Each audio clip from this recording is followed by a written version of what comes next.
Seluruh dunia sedang bersiap perang.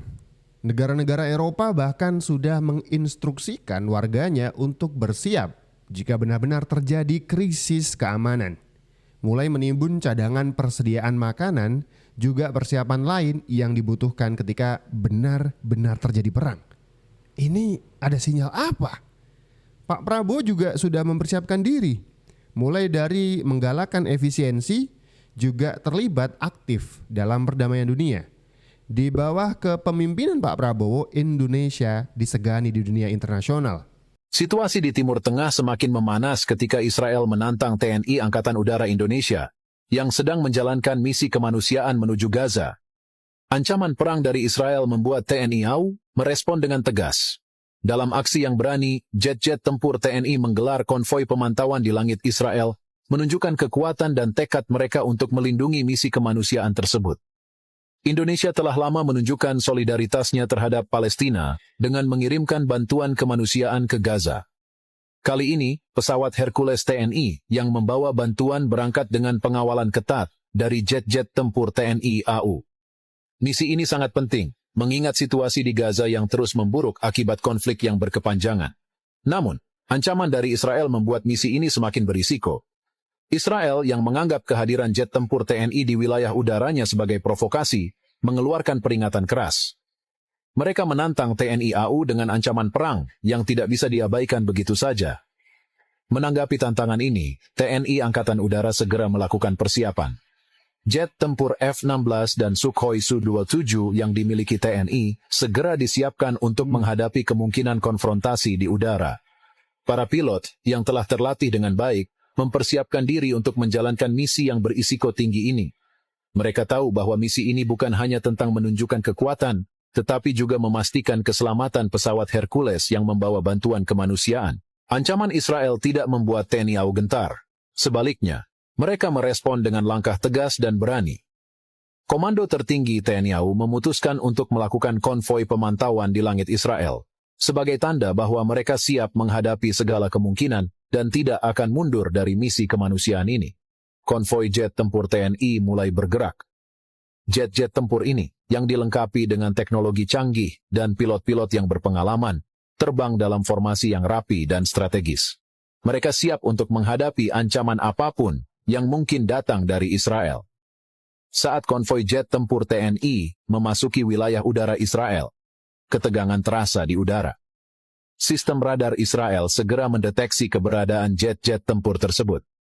Militer Israel, yang sudah bersiap untuk segala kemungkinan, segera mengerahkan jet tempur mereka untuk menghadang. Konvoi jet tempur TNI terbang dengan kecepatan tinggi. Mereka bermanuver dengan lincah, menjaga formasi dan siap untuk merespons ancaman dari jet tempur Israel yang mulai mendekat. Oke, ini adalah sikap yang benar-benar berani dari Presiden Prabowo Subianto bahwa sekarang kondisi global sedang dalam tekanan, baik itu ekonomi maupun keamanan, dan Indonesia tidak mau berdiam diri. Pak Prabowo ingin menghadirkan Indonesia sebagai solusi bagi negara-negara sedunia, menawarkan perdamaian, menghentikan peperangan, dan memperbaiki ekonomi global.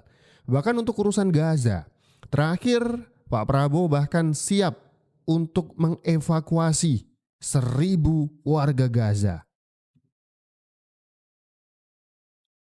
Kami siap mengevakuasi mereka yang luka-luka, mereka yang kena trauma, anak-anak yatim piatu, siapapun yang oleh pemerintah Palestina dan pihak-pihak yang terkait di situ, mereka ingin dievakuasi ke Indonesia, kami siap akan kirim pesawat-pesawat untuk mengangkut mereka. Kita memperkirakan mungkin jumlahnya sekitar 1.000 untuk gelombang pertama. Syaratnya adalah semua pihak harus menyetujui hal ini. Kedua, mereka di sini hanya sementara sampai mereka pulih sehat kembali, dan pada saat mereka pulih sehat kembali, kondisi di Gaza sudah memungkinkan, mereka harus kembali ke daerah mereka asal. Rencana evakuasi 1.000 orang Gaza itu seperti apa Pak sebenarnya Pak? Iya, itu kan tawaran kita untuk ikut serta membantu masalah kemanusiaan yang penderitaan rakyat Palestina yang begitu dahsyat ya. Kita ingin berbuat sesuatu. Berarti bukan relokasi ya Pak ya yang ditekankan Bapak? Oh tidak. Ya. Pak rencananya kapan Untuk Pak? membantu. Ya ini saya sedang konsultasi. Nanti saya akan ketemu dengan pimpinan-pimpinan dari Palestina juga. Gimana cara nanti pelaksananya. Ya. Dan ketika terjadi kerusuhan di berbagai belahan dunia, termasuk di jalur Gaza yang begitu panas, di mana Israel hingga sekarang masih juga tidak menghormati seruan untuk perdamaian antara dua belah pihak ya, two state solution kata Pak Prabowo, ada solusi yang menguntungkan untuk dua negara tanpa harus bertikai. Ini kemudian diabaikan oleh Israel. Publik dunia juga mengecam seluruhnya atas tindak tanduk Israel yang tidak menghormati perdamaian ini. Bahkan terbaru ada pusat kota Israel yang diserang, ini sudah diberitakan di berbagai media. Pada Minggu 13 April 2025, pendaratan dan lepas landas di Bandara Ben Gurion Tel Aviv dihentikan. Insiden ini terjadi setelah sirine serangan udara diaktifkan, menyusul peluncuran rudal dari Yaman yang menyasar wilayah tersebut. Sirine tanda bahaya berbunyi di daerah Gusdan dan Yerusalem yang diduduki. Dikutip dari almayadin.net, ada 2 rudal yang diduga diluncurkan oleh angkatan bersenjata Yaman. Akibat rudal dari Yaman, para pemukim langsung berlari ke tempat perlindungan. 2 hari sebelumnya, Angkatan Udara Yaman juga melakukan operasi militer khusus. Operasi ini menyasar 2 target militer Israel di kota Jaffa yang diduduki menggunakan 2 pesawat tak berawak Jaffa. Nih, kondisi di negara-negara yang sedang berperang tidak menguntungkan bagi rakyatnya, baik itu bagi Israel dan terlebih bagi warga Palestina, terutama di Gaza. Ini di semua tempat tidak ada yang kemudian ada yang untung dari pertikaian-pertikaian ini, termasuk tentang perang ekonomi antara Amerika dengan puluhan negara, terutama dengan Cina. Ada perang dagang di sana. Semua orang, semua analis politik dan juga ekonomi mengatakan tidak akan ada yang diuntungkan dari perang ini. Semuanya akan rugi. Dan Pak Prabowo tidak menginginkan seperti itu. Jadi Pak Prabowo membawa Panji Indonesia Merah Putih pergi ke dunia global, bagaimana kemudian menawarkan perdamaian dan solusi untuk bangsa-bangsa kemudian untuk bisa duduk bersama menyepakati perdamaian. Ini kemudian meluas ya sampai juga soal konflik antara Rusia dan juga Ukraina, di mana Eropa merespon serius. Bahkan seperti yang sudah kita buka di awal tadi, negara-negara Eropa menyerukan kepada masyarakatnya untuk bersiap jika saja terjadi perang meluas hingga ke Eropa. Sejumlah negara di Eropa mengimbau warganya untuk siaga menghadapi kemungkinan perang menciptakan atmosfer yang penuh ketegangan dan kekhawatiran. Pemerintah-pemerintah ini mendorong masyarakat untuk membangun ketahanan psikologis dan menyimpan logistik sebagai langkah persiapan. Kekhawatiran yang meningkat di kalangan pemimpin Eropa mencerminkan potensi ekspansi militer Rusia yang semakin mengancam. Ketidakpastian dukungan keamanan dari Amerika Serikat semakin memicu urgensi bagi negara-negara di wilayah tersebut untuk memperkuat pertahanan internal. Dalam perkembangan lain, pemerintah Cina mendesak Amerika Serikat untuk mencabut semua kebijakan tarif yang dikenakan bukan hanya yang terkait dengan produk teknologi seperti smartphone dan laptop. Juru bicara Kementerian Perdagangan Cina menegaskan pentingnya pembatalan tarif resiprokal sebagai langkah untuk memperbaiki kesalahan yang telah dibuat. Kantor Bea Cukai dan Perlindungan Perbatasan ALS mengonfirmasi bahwa beberapa produk termasuk smartphone dan laptop dikecualikan dari tarif yang ditetapkan oleh mantan Presiden Donald Trump.